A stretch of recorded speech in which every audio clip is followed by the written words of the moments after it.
So viral nasad ni mga boss kaning usa ka lalaki kani nga naghikog siya, gisunog niya ang balay niya nasa didto no.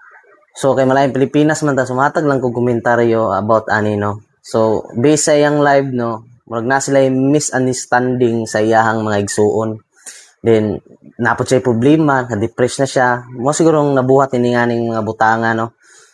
So ako wala na ko gina-blame ang iyang mga igsuon na niya sa iyang nabuhat.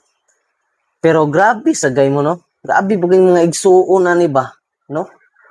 Wa gyud ginahuna-huna nila ang sakripisyo sa ilahang igsuon nga which is kani.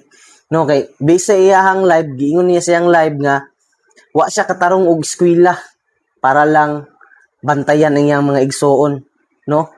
Sinisakripisyo siya para lang ang iyang mga igsuon makatarong ng ilahang kinabuhi unya.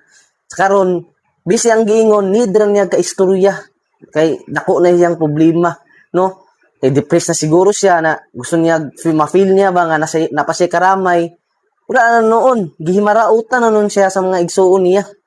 Grabe po kayo mo ba? Igsuon ninyo. Real talk lang yun niya. Bisag unsap bito na to ka lugmok dayon ka problemado, no? At the end of the day, sa atuar gitang pamilya muduol sa atong ginikanan, sa atong mga igsuon. Unya karon siya need ra niya ka istorya. Unya siguro gusto niya i-share niya iyang problema sa mga igsuon pero wala igsuon nga niadto, no? Di naroto to siya gi-mention nga murag pagumangkon siguro na palangga niya o niabot, no? Mo tong iyang nagsunog na lang gid siya. Ba? Grabe gyud. Naiuban dia nga mo-comment bitaw na sa live nga sus kanam na sus magngana ka. Kamo ba, no? Wala mo nagunahuna kaning depression dili ni basta-basta. Dili ni sa pwede katawuan nga kuan, na problema ni ang depression.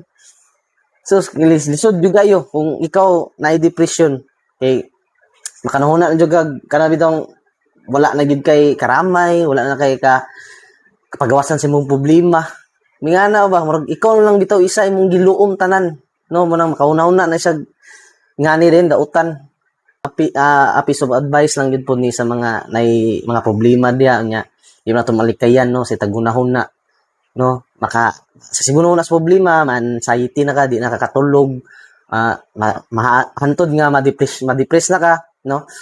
So ako lang dito i-share gid sa imong mga relatives no, sabi sa kinsa niyo imong barkada imong amigo na i-share ninyo ba yang dili nyo luumon na bitaw nga ikaw lang kay nalisod jugay na. O din kamo pud nga shiran pud mo sa tawo nga naay depression, naay problema. Seryoso po ninyo paminaw di kay yaga-yagaan tambag mo yaga-yagaan na pud ninyo. Seryoso kay dili bini basta-basta ang depression. Ha? Din sa mga maigsuon ani no. Grabe sad mo gyud. Grabe gyud. Wala gid mo paghigugma sa inyong igsuon day. No, wala niyo ginahuna-huna iyang sakripisyo sa una katong mga bata pa mo. Grabe ba? Sarap kung maingon sa inyo. Kabuang ninyo.